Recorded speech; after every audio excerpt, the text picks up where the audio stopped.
Bom dia, meus amigos, muito bom dia, que bom estar aqui com vocês. Olha só, falando, Amaral, como se tivesse alguém com a gente aqui agora, né? Tá a gente Sim. conversando, né, fazendo uma gravação de sessão, mas como isso aqui vai para o YouTube, a gente assume que bom dia, pessoal, bom dia. Bom dia, Amaral, né? Também outro fake, porque a gente já estava conversando, mas bom dia, Amaral, tudo bem? Tudo bem, né, Maio, com você? Tudo ótimo, tudo ótimo, tudo ótimo. Olha, para quem não conhece o Rafael Amaral é o nosso especialista em testes dentro da Exime. O cara fala sobre um monte de coisas, mas se for destacar uma área de competência que o cara realmente brilha, sem sombra de dúvidas, é testes. Vou conversar com o Amaral de tempos em tempos sobre isso, mas hoje, Amaral, eu quero começar já fazendo uma pergunta enroscada, tá? Todo mundo sabe que testes é importante, todo mundo concorda que testes ajuda você a reduzir o custo no longo prazo. Zaz, zaz, zaz, zaz.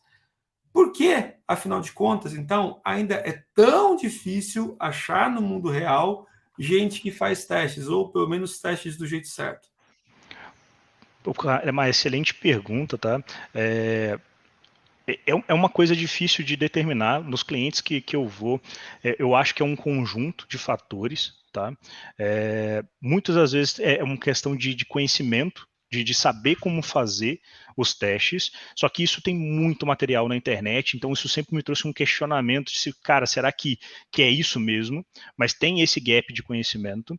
Tem também aquele negócio, meio Gabriela, sabe? Tipo, eu sou assim, vou continuar sendo assim, o projeto é legado, não vou ter nenhum benefício disso.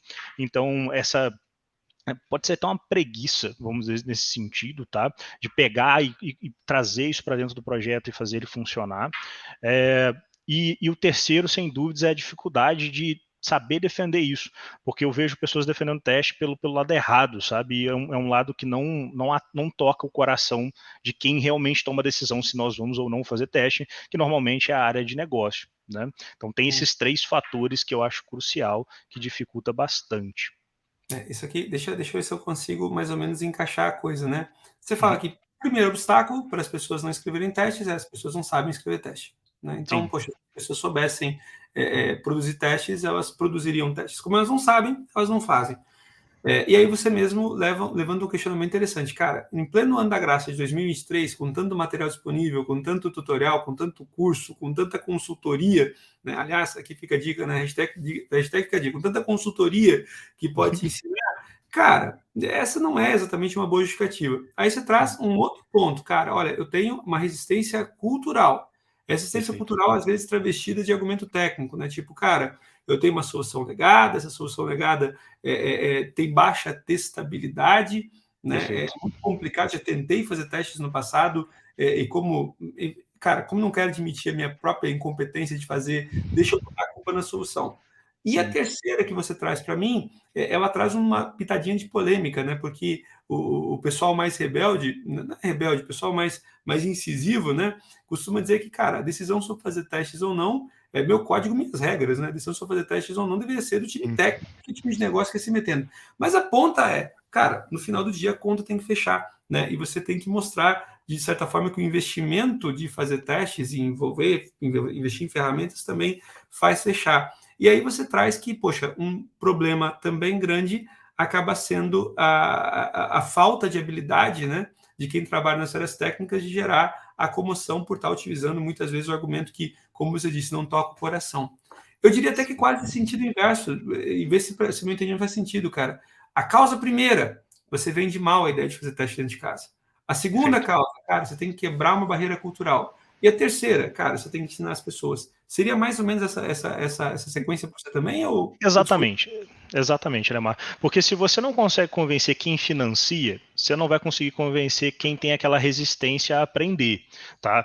Porque é muito mais fácil você convencer a liderança para pressionar, positivamente falando, tá? Pressionar as pessoas, na verdade, dar foco, né? O que o gestor vai fazer é dar foco. Pessoal, olha só, eu espero que vocês entreguem agora as próximas entregas, o definition of done, com testes. testes. Mas como é que vai ser? Aí dá para conversar, tem sempre um plano para ser seguido, cada projeto é um projeto, cada tecnologia é sua tecnologia, tem um processo de aprendizado, do qual framework vai ser utilizado, qual vai ser o mecanismo de refactor, tem tudo que tem que ser responsável, né? Mas não pode sair fazendo por fazer. Mas, sem dúvidas, mudar a cabeça da liderança sobre o que esse teste vai entregar para você é importantíssimo, porque eu acho que tem um agravante, que apesar dessas três valores que eu trouxe aqui, esses 3 princípios, ser o diretivo, tem também um quesito de quem é responsável por fazer teste, sabe? E eu vejo muito dev defendendo, tipo assim, não, eu desenvolvo, quem testa é o QA. E eu falo, cara, assim, é um absurdo. O QA, ele garante que as funcionalidades vão funcionar. Mas se chegar lá nada funciona, você não está entregando nem o seu trabalho bem feito. Tem isso também, sabe? Mas, sem É, dúvidas, eu não quero mudar o tema ainda, sem dúvidas, conversar com a liderança, reforçando o argumento econômico, que o teste ele vai fazer com que a entropia do software fique sob controle, fique um custo baixo, ou melhor dizendo, traduzindo o que o Lemar gosta mais, o custo da mudança fica mais baixo, né, durante o período de avançar do projeto, né, e isso é importantíssimo saber falar. não, isso é bacana, cara, porque você, né, tem um ponto que pessoas de tecnologia com frequência ignoram, que quando você analisa uma empresa, melhor, qual é, trazendo empresa e pessoas, sua perspectiva de vida, né? Quando você vai analisar uma pessoa, você tem os tais sinais vitais, né? Você tem indicadores que mostram que a pessoa está bem ou, eventualmente, está correndo o risco de ter uma descontinuidadezinha ali na frente, né? Sim. Isso para pessoas. Para negócios, sinais vitais de negócio são exatamente os resultados, os indicadores econômico-financeiros. Estou falando basicamente sobre impulsão no faturamento ou ainda no controle, na melhoria das margens, na melhoria da lucratividade, né? Então, no final do dia, né, Rafael, para quem vai tomar a decisão, né, é responsável e até esperado tentar perceber a coisa sob a perspectiva de como que isso melhora o meu faturamento ou como que eventualmente isso melhora a minha margem, né? Tentar fugir disso eventualmente faz com que você tenha mais dificuldade para fazer a coisa andar, né? Até porque tem outro problema também, que é aquela coisa das relações implícitas, né? Por exemplo, se eu fizer um produto com mais qualidade, seja lá o que isso quer dizer, né? Se eu Uhum. fizer um produto com mais qualidade, eu vou vender mais fácil. Hum, Não existe necessariamente, né? existe correlação, mas não causalidade, né? Perfeito. Se por acaso eu tiver um software com menos bug, eu vou ter clientes mais satisfeitos, consequentemente, eu vou ter uma receita recorrente mais estável. Se eventualmente eu fizer software com testes, cara, eu vou ter menos retrabalho vai melhorar o meu processo, consequentemente, eu melhoro a minha margem. Cara, tudo isso pode até ser verdade, né, Amaral? Mas Uhum. não você não tem, você tem correlação, né? Em alguns cenários você até consegue estabelecer causalidade, né?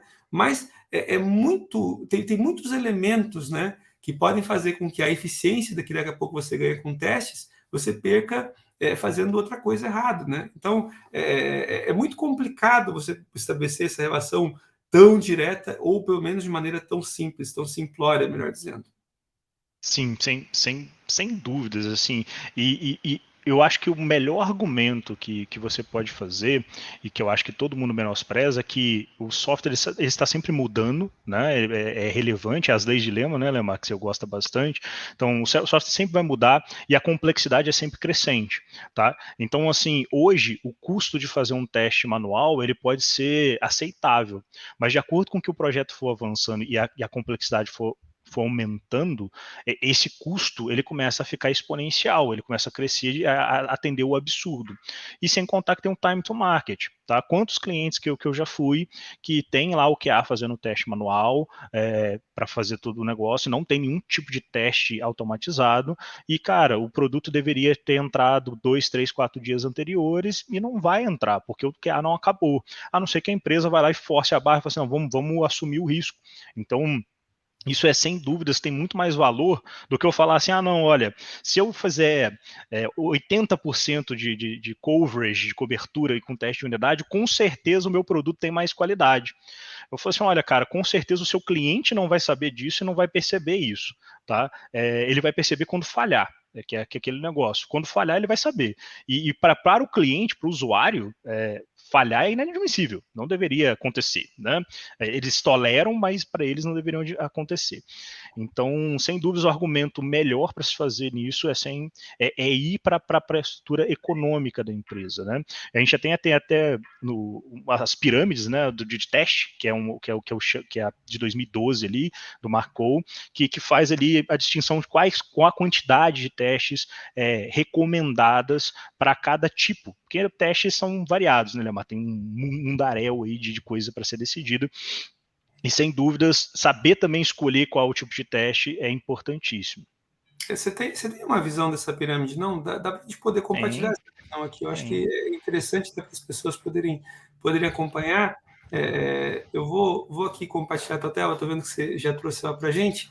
Aqui você tem uma leitura, né? Deixa eu adicionar aqui. A gente tem uma leitura sobre essa visão. Né? É uma visão adaptada. Aqui estou vendo que você está trazendo essa versão também adaptada pelo Gartner, né? Que a gente está. Aliás, notícia interessante, né? A Exímia está utilizando cada vez mais material do Gartner, a gente estabeleceu parceria com eles para poder fundamentar ainda mais, né, essa perspectiva. Aliás, aqui fica mais uma dica, tá? Principalmente em ambiente corporativo, né? Você ganha um pouco mais de peso, né, para a sua recomendação, pegando emprestado a autoridade de gente com autoridade reconhecida para aquela pessoa que você está tentando vender. Então, cara, vou tentar vender no business sobre testes, é interessante ter a chancela, né, de um Gartner. Né? Você pode Sim. até, daquela linha, cara, você pode até contestar o que eu estou falando, mas olha só, não sou só eu, tá? O Gartner, aquele mesmo que você fica mostrando o quadrante mágico e tudo mais, esse cara também fala que testes são importantes. Mas dá uma visãozinha rápida aqui, meu amigo Amaral, sobre o que essa pirâmide significa e como que o Gartner está enxergando ela aqui.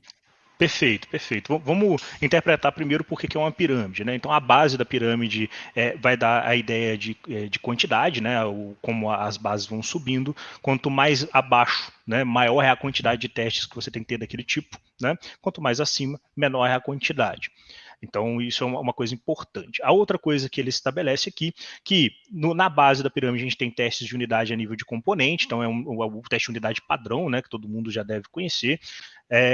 O segundo nível, você tem um teste de nível de API e de service, que seria os testes de integração, né, que é a nível de testar contratos de API e como eles estão funcionando corretamente, né, e você tem a nível de interface, né, que é como o usuário utiliza, que seria o terceiro nível aqui. Tá? Que seria os testes conhecidos como end-to-end.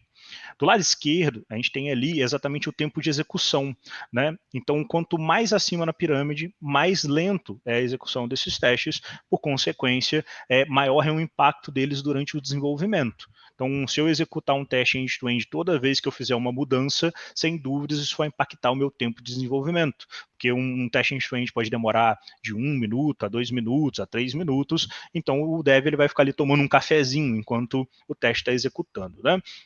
Do lado direito, ele já está ali colocando a quantidade de número de testes como um destaque. Então, quanto mais abaixo, maior é a quantidade desejada. Tá? Isso, sem dúvidas, é uma pirâmide mais antiga, Telemar. Hoje tem umas pirâmides mais elaboradas, exatamente porque os tipos de teste vieram aumentando. Então, você tem testes de hoje de performance, você tem teste hoje de contrato, você tem teste hoje de sintético. Então, essa é a pirâmide mais básica. E para quem quer começar, a gente começa pelo mais simples, né? A gente nunca mais pelo mais complexo. É isso.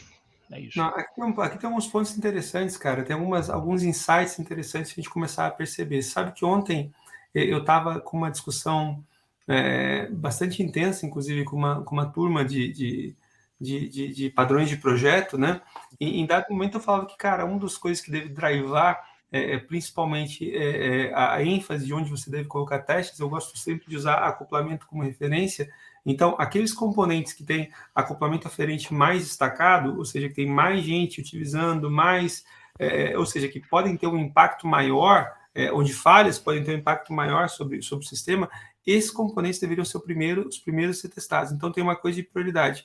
A segunda coisa, agora, pegando e trazendo a coisa aqui para a pirâmide, a gente tem que reconhecer que, poxa, testes têm custo, né? E esse é um ponto importante, é uma coisa que a gente não pode só ignorar. Ele traz benefícios, ele me faz deixar de gastar de um lado. Tá bom, ele me faz deixar de gastar de um lado, mas ele me faz gastar do outro, né? Então, por exemplo, na primeira dimensão, cara, o tempo de execução dos testes, né, é visto naturalmente como algo que é algo que tem que ser considerado. Como você falou, cara, tipo, um dos valores que teste me traz, por exemplo, é feedback rápido, né? Princípio de agilidade, inclusive. Então, eu estou buscando feedback rápido.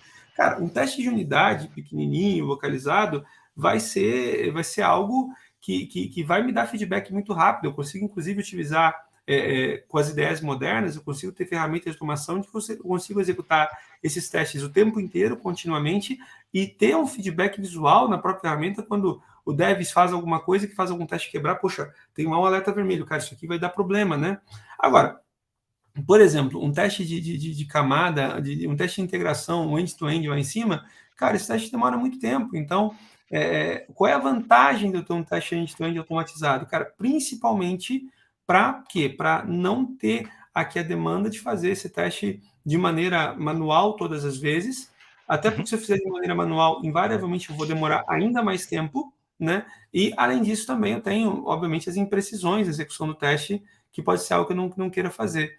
Muito bacana. E aqui você tem esse destaque dessa proporção de número de testes, né? Então, enfaticamente, você vai investir mais num primeiro momento, e não veja que é investir apenas, né? Você vai investir mais, eventualmente fazendo testes, ou testes de unidade, ou testes de componente que estão aqui na base. Bem bacana. Essa visão do Maicon, né? Não sei se estou falando certo o nome do rapaz, acho que sim, né? Eu espero que sim também. Eu acho que é assim. Pois né? Enfim, né? Tipo, eu demorei muitos anos para aprender a falar o nome do All-Star Coburn. Eu falei muito tempo o nome dele errado, né? Aliás, Eu o que até eu hoje falo, inclusive, né? cara, eu vejo a galera falando sobre All-Star Coburn, que é o cara lá da arquitetura hexagonal, né? Eu vejo a galera, tipo, daqui a pouco, no Alistair Cockburn, sabe? Tipo, cara, né? Mas All-Star Coburn, pelo amor de Deus, gente, tipo, né? Tipo, que vergonha, imagina você conhecer aquele maluco na tua frente. Ele E vai é ficar isso, um pouco chateado, né? tudo bem, senhor Alistair? Como é que está o senhor?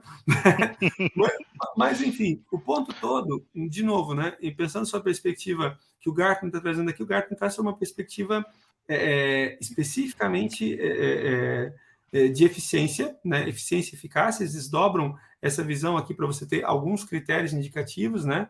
Alguns direcionadores, mas tem aqui mais pontos. A gente tem uma versão que é exímia, nós mesmos produzimos há um tempo atrás, Só né? o seguinte, Lemar, só deixa eu complementar um negócio que você pontuou e é interessante sobre aquilo que a gente conversou lá no começo, que é um dos argumentos que um dev vai utilizar para não fazer teste é que, cara, fazer teste tem um custo, que é o custo de desenvolvimento, de fazer ele, né, de criar o teste, escrever o teste, e também depois de manter esse teste ali funcionando e etc e tal. Só que eu gostaria já de deixar claro aqui que eles normalmente esquecem que teste não é opcional. Se você vai fazer, se você vai entregar algo, você tem que testar. Se vai ser manual ou automatizado, é uma escolha. Agora, para fazer manual, essa escolha tem que ser cuidadosa. Nem todo projeto merece ter um teste completo, cheio de coisas e etc. Mas a grande maioria das vezes você quer ter um teste automatizado, que você escreve uma vez e executa e tem o benefício do feedback rápido, como você já comentou.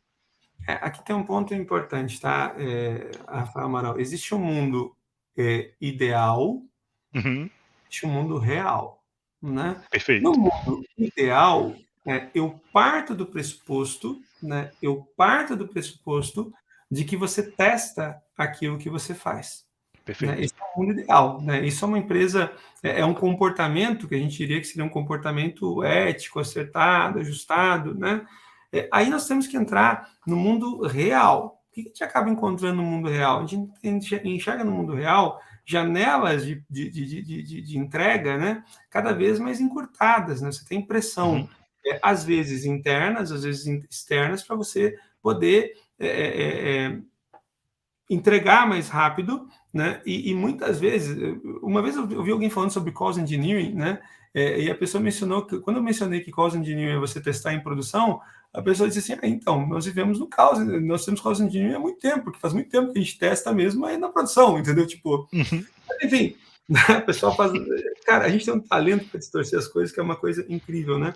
Porque esse teste em produção é um teste sintético, né? Um teste executado com certo rigor metodológico, né?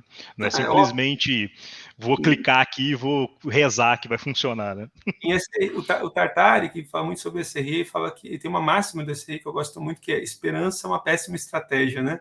Então, Perfeito. tipo, cara, vou fazer o código na esperança de que vai funcionar. Agora, uma coisa que você fala para a gente que é importante, Amaral, é sobre a viabilidade disso, né? Por que muitas Uhum. empresas começam a afrouxar e eventualmente simplesmente não fazem testes? Porque, poxa, eu não consigo conduzir testes end-to-end numa estrutura pesada com QA quando eu tenho um fluxo de pressão de entrega. Então, muitas vezes eu acabo afrouxando a demanda pelo teste end-to-end Perfeito. porque não dá tempo. Agora, como é que eu faço aumentar as chances de eu conseguir executar um teste end-to-end, que é a coisa moralmente correta, toda vez que eu vou fazer uma liberação importante? Cara, tipo, fazendo isso de maneira automatizada. Como é que eu vou Perfeito. conseguir, eventualmente, fazer com que o trabalho no nível lá de baixo, lá do dev, agora vamos lá embaixo, lá na ponta, como é que o dev que está fazendo o seu commit lá na linha principal, como é que esse cara consegue indicar o mínimo de qualidade no trabalho que ele fez? Cara, a princípio, se ele testou, mas como é que ele vai testar também no ambiente onde ele já está atrasado para fazer a próxima entrega, que ele ainda nem começou, em função dessa aqui que está pegando, né? Cara, de novo, se você não tiver automatização, né, as chances de você entrar num espiral descendente, né, não é bem a palavra que eu costumo usar, mas num espiral descendente em que você começa a ser cada vez mais tolerante, né, a Uhum. fazer a coisa de uma forma questionável, essa espiral, essa chance de você entrar nessa espiral são cada vez maiores, né? Então, a Perfeito. automação a esperança, traz a esperança boa, né, de que você vai conseguir fazer as coisas de um jeito moralmente aceitável, que é entregar uma coisa que pelo menos você verificou se funciona antes de entregar em Perfeito. produção. Muito. Perfeito. E sem dúvida tem o segundo argumento, que é o que você queria fazer, que é mostrar a próxima pirâmide, que tem o argumento de custo, né? Porque, querendo ou não, o teste é custo. A visão da exímia é essa visão de custo. E seria bem interessante a gente observar sempre por esse critério também, porque senão você acaba exagerando. O que eu mais encontro no dia a dia, assim, são pessoas que testam até às vezes com coisas que não tem nenhum tipo de vantagem. Eles estão testando o framework, né? Então, em .NET estão lá testando Get, Set, algumas coisas desse sentido, e você está aumentando o custo. E a visão da exímia é sempre nesse sentido, que a gente tem que equilibrar, né? Como a gente faz quando a gente diz para os nossos gestores, nossos coordenadores, ou até mesmo os CTOs, que o argumento tem que ser de negócio, a gente tem que considerar dinheiro como a moeda do jogo, né? Então, para a gente, é a mesma pirâmide que eu estou apresentando para vocês, né? E o que eu faço é um argumento de dinheiro. Quanto maior é a quantidade de teste end-to-end, maior é o custo, tá? Porque você vai ter que ter uma infraestrutura preparada, um ambiente de homologação, você vai ter, querendo ou não, o desenvolvedor vai ter que apoiar o QA, tá? Eu nunca trabalhei com um time de QA que não precisou de ajuda do time de desenvolvimento, tá? Nunca. E que nunca também entrou em conflito, sempre brigamos, tá? Mas então vai ter que ter esse apoio para poder formalizar esse ambiente. Então, quanto maior a quantidade de teste end-to-end, maior é o custo dele, tá? Sem contar que tempo também é custo, né? Então, quanto mais tempo ele leva para executar, querendo ou não, maior é o tempo de custo que ele está adicionando durante o processo de entrega, tá? E o teste de integração, ele tem ali uma coisa meio que intermediária, porque isso pode variar, ele pode ter um custo quase semelhante ao teste end-to-end, dependendo do nível de complexidade da arquitetura, tá? Ou ele já é um teste que é intermediário em si.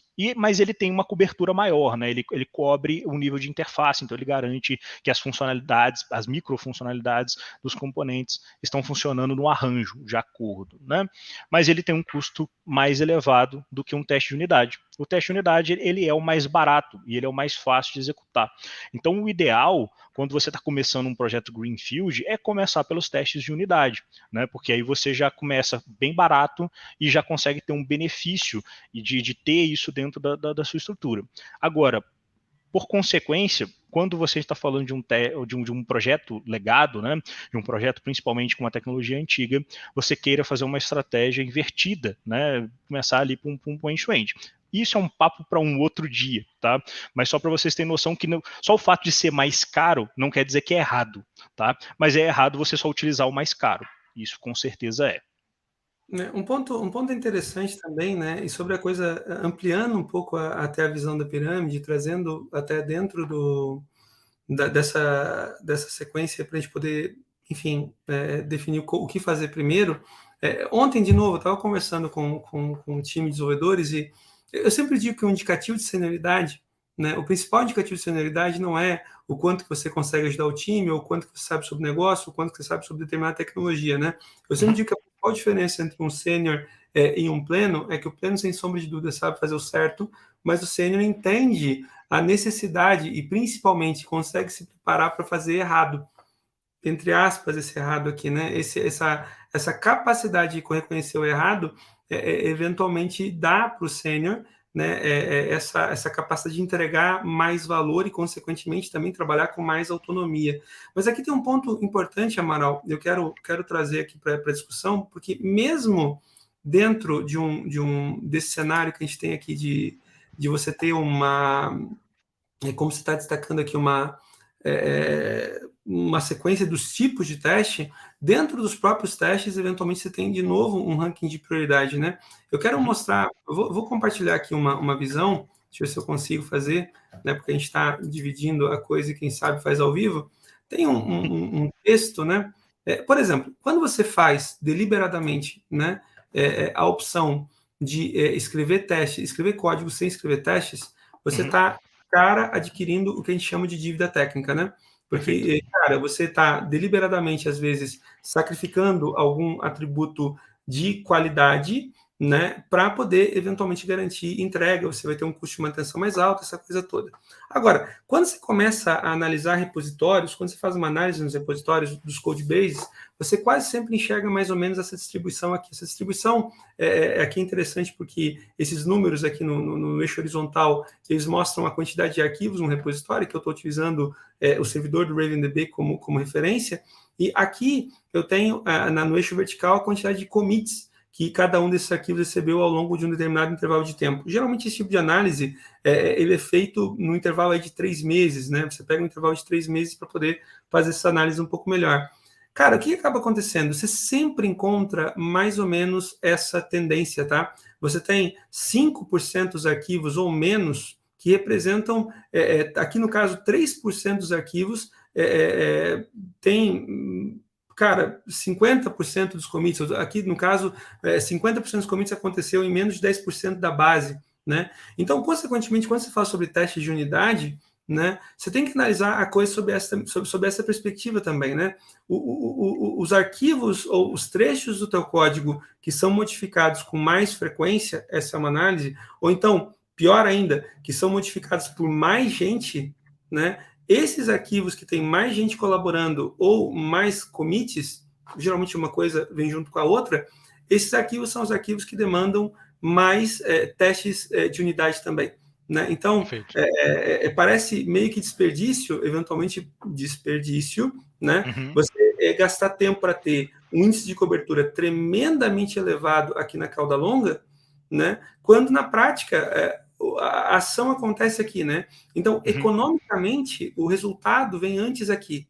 Só que acaba acontecendo também. E aí tem outra coisa que é sacanagem, né, Amaral? Que vem de novo pela falta de conhecimento.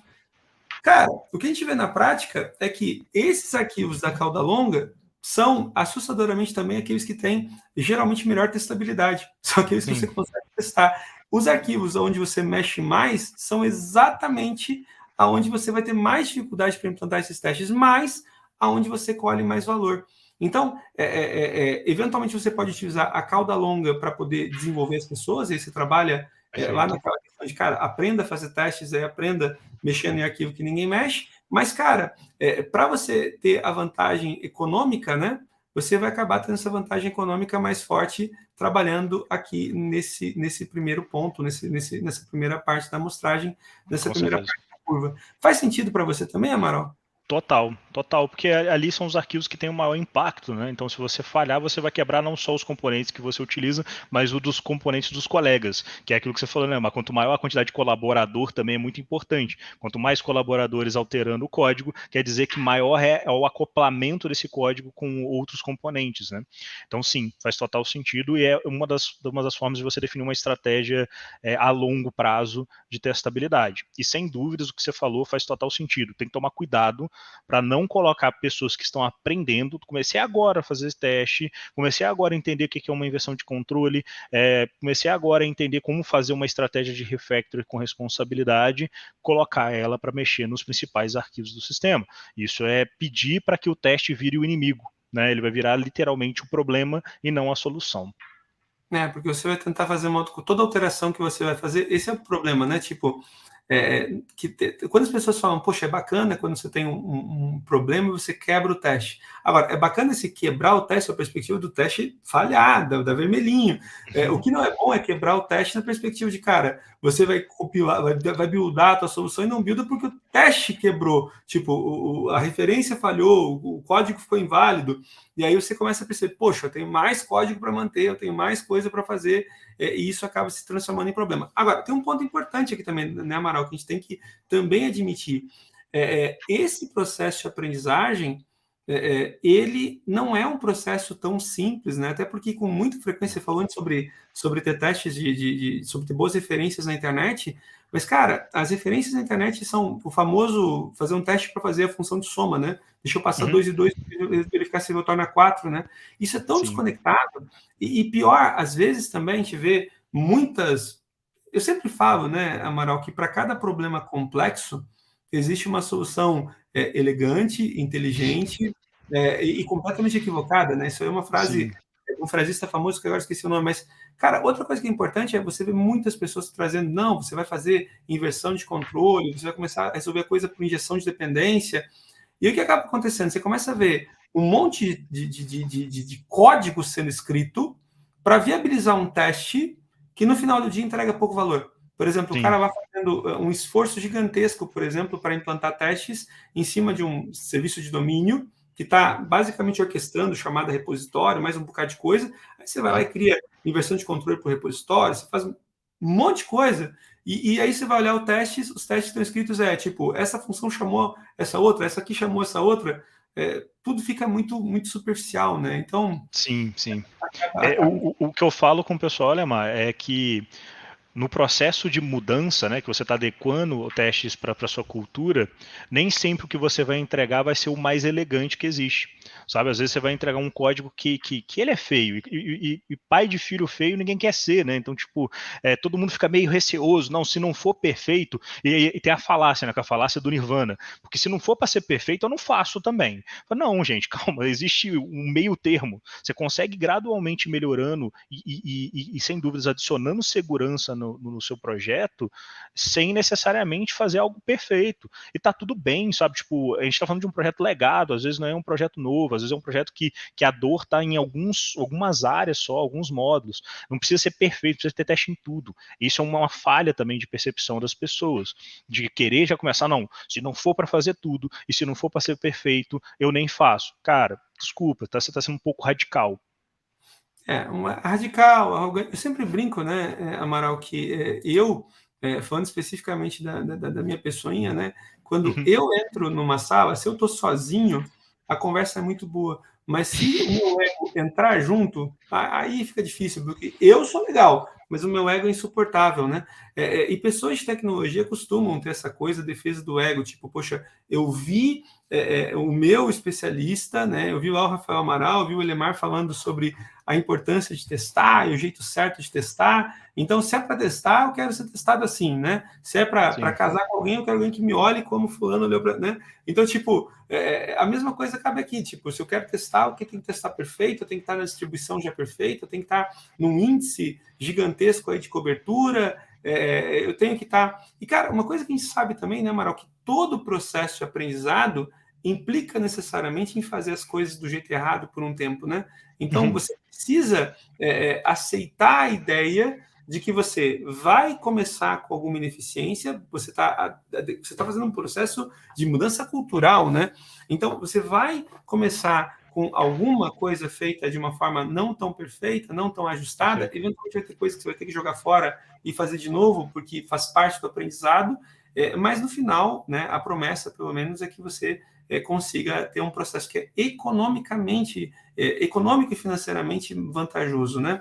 Eu vejo que você tem uma outra visão aqui para a gente, né? Você fala que essa frase do Michael Phelps, essa frase é polêmica, né? Sim, sim. É uma provocação que eu quero fazer para os devs que são mais sênios, que normalmente são as pessoas que vão puxar isso dentro das empresas deles, né? E porque todo dev tem, igual você falou de ego, né, Lemar? Tem esse ego do tipo, não, o meu código é um código bom, o resto é ruim, né? Ou o resto que eu vejo é ruim, o resto da minha empresa é ruim. E aí o Michael Feathers, no livro dele, Working Effectively with a Legacy Code, né, onde tem uma série de estratégias e uma defesa para testes de unidade e TDD, né, mas também uma série de estratégias de refactoring, ele tem essa frase, né, que ele fala, para mim, né, código legado é simplesmente código sem testes. E aí a provocação está exatamente nisso, de, tipo, se o cara acha que ele tem um bom código, o meu código é perfeito, você tem teste? Porque se você não tem, na visão do Michael Feathers, que é um autor que eu respeito muito, você não tem um bom código. É só essa provocação que eu queria deixar para eles. Eu acho que essa visão, ela é super interessante, viu, Amaral? Embora, eventualmente, eu veja ela muitas vezes sendo utilizada de maneira irresponsável também, sabe? A coisa do engenheiro de obra pronta, né, essa é uma coisa que eu aprendi, que a gente aprendeu durante consultoria, e eu falo sempre, cara, muitas vezes eu chego em clientes que estão adotando processos de engenharia que eu não concordo com, né? Por exemplo, cara, eu não consigo...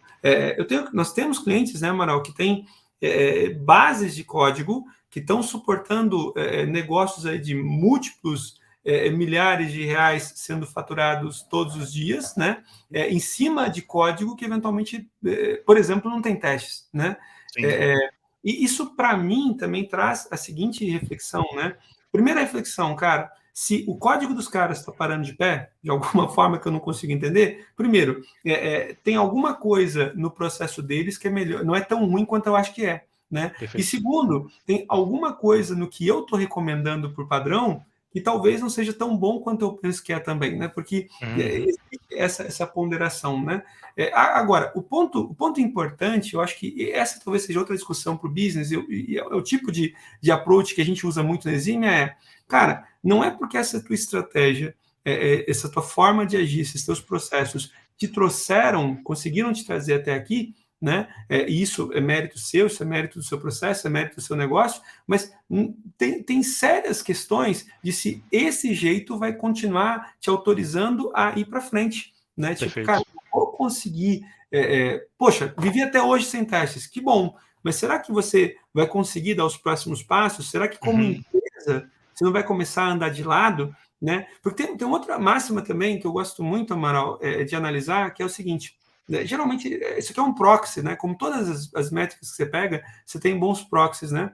Mas, assim, a cada sprint, né, quando você pega lá a quantidade de changes, né, dentro de um sprint, e você pega lá, por exemplo, o custo da folha que produziu aquele sprint, né, fazendo uma conta simples aqui, tá? Você vai perceber que o custo do change tende a aumentar ao longo do tempo. Né? E poucas, isso, na minha visão, é um indicador financeiro, né,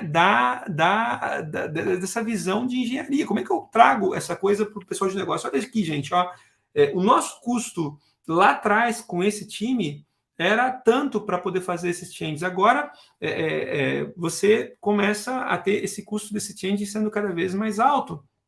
Cara, o que acaba pegando aqui? O que acaba sendo o grande ponto? Você tem, eventualmente, aí...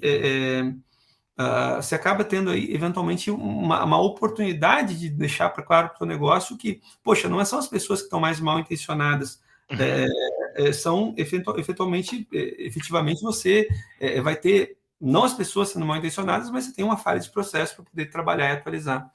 Muito Sem bom. dúvidas. E o teste é uma excelente forma para tentar já reduzir esse indicador, né, mano? Não, você começa a ter um indicativo interessante. Outra coisa que eu Sim. falo com alguma frequência, eu fico olhando para cá, eu até perdi um pouco a linha, porque a minha esposa tem um excelente talento de mandar muitas mensagens pedindo responde, quando eu estou gravando, né, cara? Mas, enfim, tá tudo certo, né? A vida como ela é isso que a gente tem como proposta aqui no canal, tá? Ela diz, responde, por que você não me responde? Eu, caramba, parece mais ou menos o cliente, né, cara? Tipo, desses, amor, tô produzindo, né? Que coisa!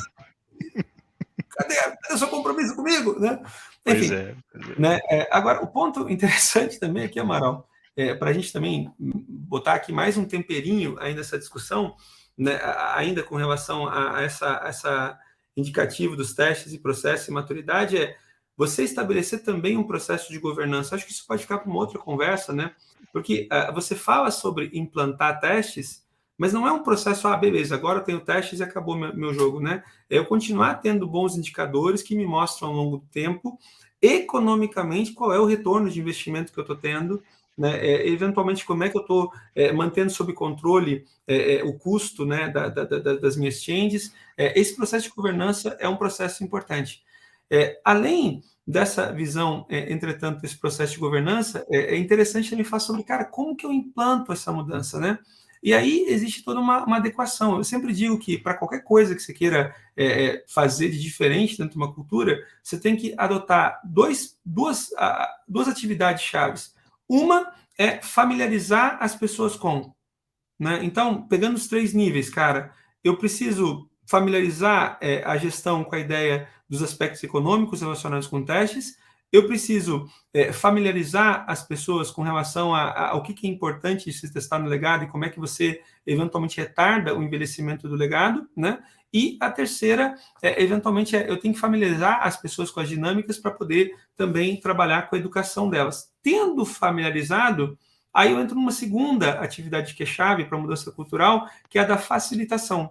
Então, eu tenho que criar um ambiente em que eu facilito ao meu dev a escrita de testes, né? Então, como que a empresa se organiza para criar um ambiente seguro e quentinho para quem quer começar a testar aprendendo, né? Segundo, eu tenho que criar, de novo, uma facilitação para aquele cara que já não aguenta mais seu legado e está querendo também implantar isso. Então, tem que facilitar esses processos. Às vezes, a pressão da rotina não deixa o time que está atuando no stream lá poder trabalhar. Então, é interessante você ter, eventualmente, dentro de casa, pessoas que vão estar trabalhando em suítes para poder exatamente atacar naqueles caras. E terceiro, eu também tenho que facilitar gerando indicativos econômicos, financeiros, para que efetivamente a gestão participe da discussão. Familiarização e facilitação. Faz sentido para você, Rafael Amaral? Total sentido para mim, Alemar. Adicionando isso a uma forma metodológica e cultural, sem dúvidas vai funcionar. E esse é o ponto, Rafael. Escrever testes não é simplesmente uma questão de escolha individual, é uma demanda de modificação cultural, e isso implica estrutura. A cultura, ela de certa forma, ela molda e ela é moldada pela liderança. Então, Perfeito. cabe às lideranças técnicas, né, ou quem tem a intenção de assumir protagonismo técnico, né, cabe a essas pessoas fazer com que essa mudança cultural aconteça de maneira tranquila. Muito bom, muito bom. Rafael Amaral, olha só, eu vou te dar um tempinho aí para você pensar na sua saudação final, mensagem final para o pessoal, enquanto eu faço o vexatório momento blogueirinho, tá? Então, Beleza. vai pensando aí, enquanto eu adoto aqui a minha posição blogueirinho, e aí já te chamo. Olha só, você que está acompanhando essa conversa até aqui, é interessante, né, Mara, porque eu estou conversando com gente que não está aqui, mas você que está assistindo esse vídeo, né? Se você gostou dessa conversa, se você acha que ela adiciona valor para a tua empresa, para o teu dia a dia, compartilha esse vídeo com as pessoas, compartilha esse vídeo com quem você acha que possa se beneficiar. Também coloca aqui nos comentários as tuas dúvidas, as tuas questões. Se você concorda com o que nós dissemos, fala para a gente que você concorda. Se você não concorda com algum ponto, coloca aqui teu ponto de discordância, se a tua ideia foi melhor que a nossa, é muito barato para a gente, né, Amaral, sempre trocar nossas ideias por ideias melhores, então nós agradeceríamos muito por isso.